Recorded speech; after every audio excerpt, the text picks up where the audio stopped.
یہ جو سائفر کے اوپر ہم نے ہر جگہ زور بھی لگا لیا ہے، ہم نے بات بھی کی ہے کہ سائفر جو آیا ہے اس کی انویسٹیگیشن ہونی چاہیے۔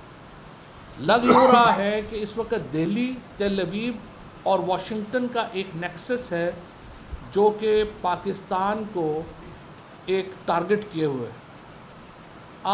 سوال یہ پیدا ہوتا ہے سپریم کورٹ کے چیف جسٹس کو صدر مملکت خط لکھ رہے ہیں، سپریم کورٹ کیوں کمیشن نہیں بنا رہی؟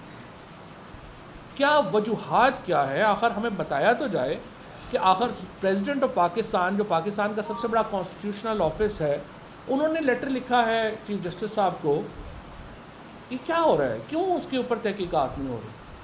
پھر آپ بتائیے کہ پاکستان سے ایک وفد حکومت پاکستان کی اجازت سے اسرائیل پہنچ جاتا ہے، اور اس کی اہمیت یہ ہے کہ اس کے جو امریکن پاکستانی ہیں وہ پی ایم ایل این کے لابیسٹ ہیں، یعنی نون لیگ کے لابیسٹ جو ہیں وہ ایک وفد لے کے اسرائیل کے صدر کو تل ابیب میں مل رہے ہیں، اور اسرائیل کے صدر نے اس کی تصدیق کی ہے۔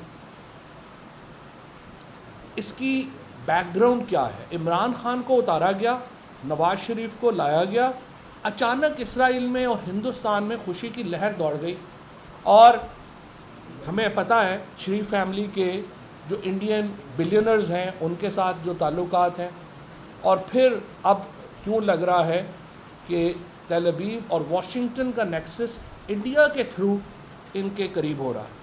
ان حالات کے پیش نظر میں چیف جسٹس صاحب سے صرف یہ جاننا چاہتا ہوں، سپریم کورٹ سے یہ جاننا چاہتا ہوں، کیا وجوہات ہیں کہ آپ اس خط کی، سائفر کی، صدر پاکستان کے کہنے پہ بھی کمیشن بنانے کو تیار نہیں؟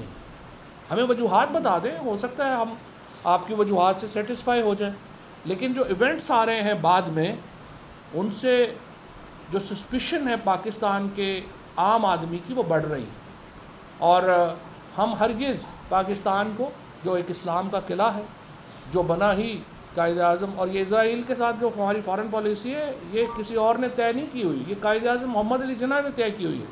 سب سے پہلے قائد اعظم محمد علی جناح نے اسرائیل کی کنڈیمنیشن کی ہوئی ہے۔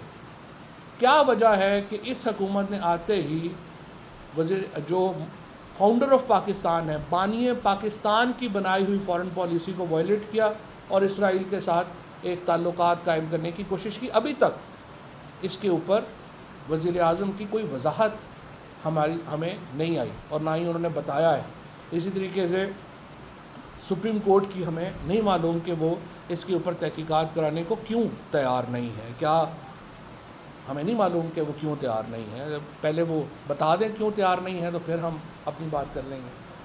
تیسرا ہماری بات یہ ہے کہ جو اس وقت بات چل رہی ہے، دیکھیں ہم اس پارلیمان کو مقبوضہ اسمبلی سمجھتے ہیں۔ یہ جو اسمبلی ہے اس وقت اس کے اوپر قبضہ ہوا ہے، اور اس اسمبلی میں واپس جانے کا ہمارا کوئی ارادہ نہیں۔ ہم سمجھتے ہیں کہ تمام جو ہمارے اراکین ہیں ان کے استعفے اسپیکر منظور کر چکا ہے، اور اسپیکر کے پاس ریویو کرنے کا، نظر ثانی کرنے کا کوئی اختیار انہیں حاصل نہیں۔ تیسرا جو معاملہ ہے وہ یہ ہے کہ جس طریقے سے راجہ ریاض ایک لوٹا ایسوسی ایشن کے چیئرمین کو جعلی اپوزیشن لیڈر بنا کے جو کہہ رہا ہے کہ طریقے انصاف میں میں ہوں، لیکن میں 2023 میں تو میں جو ہے وہ نون لیگ کا ٹکٹ لوں گا، جو خود ہی لیڈر آف اپوزیشن کا اپنا کریکٹر یہ ہے کہ وہ کہہ رہا ہے کہ میں طریقے انصاف میں ہوں لیکن 23 میں نون کا ٹکٹ لوں گا۔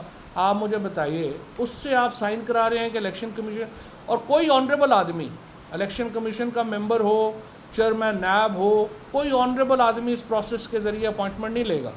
جو بھی اپوائنٹمنٹ لے گا اس کا مطلب ہے وہ آنریبل نہیں ہے۔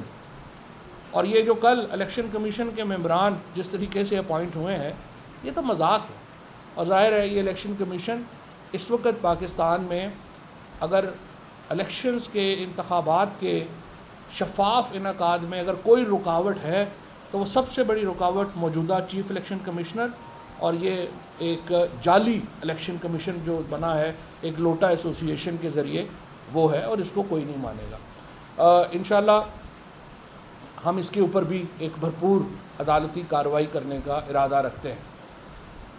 پھر آخر میں آنا چاہتا ہوں جو پنجاب میں تماشا چل رہا ہے۔ اب اس الیکشن کمیشن کی حالت دیکھیے کہ آئین کا آرٹیکل 224 بالکل واضح ہے، جب آپ کے ممبر ڈسکوالیفائی ہوتے ہیں مخصوص نشستوں پہ آنے والے، اگلے ممبران آٹومیٹک نوٹیفائی ہو جاتے ہیں۔ آج ایک ہفتہ ہو گیا election commission P T I کے ممبران نوٹیفائی نہیں کر رہا۔ کیوں نہیں کر رہا؟ حمزہ شہباز جو ہیں وہ وزیر اعلیٰ کس طریقے سے برقرار رہے، لاہور ہائی کورٹ کے اندر کیس لگا ہوا ہے، مہینہ ہو گیا، وہ یوں لگ رہا ہے کہ جیسے کوئی زمین کا کیس ہے جو ختم ہونے میں نہیں آ رہا۔ اور آج مجھے پرائم منسٹر صاحب نے، عمران خان صاحب نے یہ کہا ہے کہ میں لاہور جا کے یہ جو پنجاب کا اور ان کا معاملہ ہے اس کے اوپر جو ہے وہ بات کروں، تو میں آج لاہور جاؤں گا۔ لیکن جس طریقے سے ہم دیکھتے ہیں کہ مخصوص لابیز اداروں کے اندر ایک حمزہ شہباز کو اور شہباز شریف کو ایک مسلط کر رہی ہیں، وہ ناقابل قبول ہے۔ میں یہ عرض کرنا چاہوں گا، آپ تحریک انصاف جیسی بڑی سیاسی جماعت کو دیوار سے نہ لگائیں، اس میں پاکستان کے لیے یہ بہت اہم ہے، اور تمام لوگ جو سوچ اور سمجھ رکھتے ہیں وہ یہ سوچیں گے اور سمجھیں گے کہ اس طرح سے بڑی سیاسی جماعتوں کو آپ کونے پہ نہیں لگاتے۔ اور میں اب حماد اظہر صاحب سے درخواست کروں گا کہ معیشت کا جو حال اس حکومت نے کر دیا ہے اس کے اوپر وہ آپ کو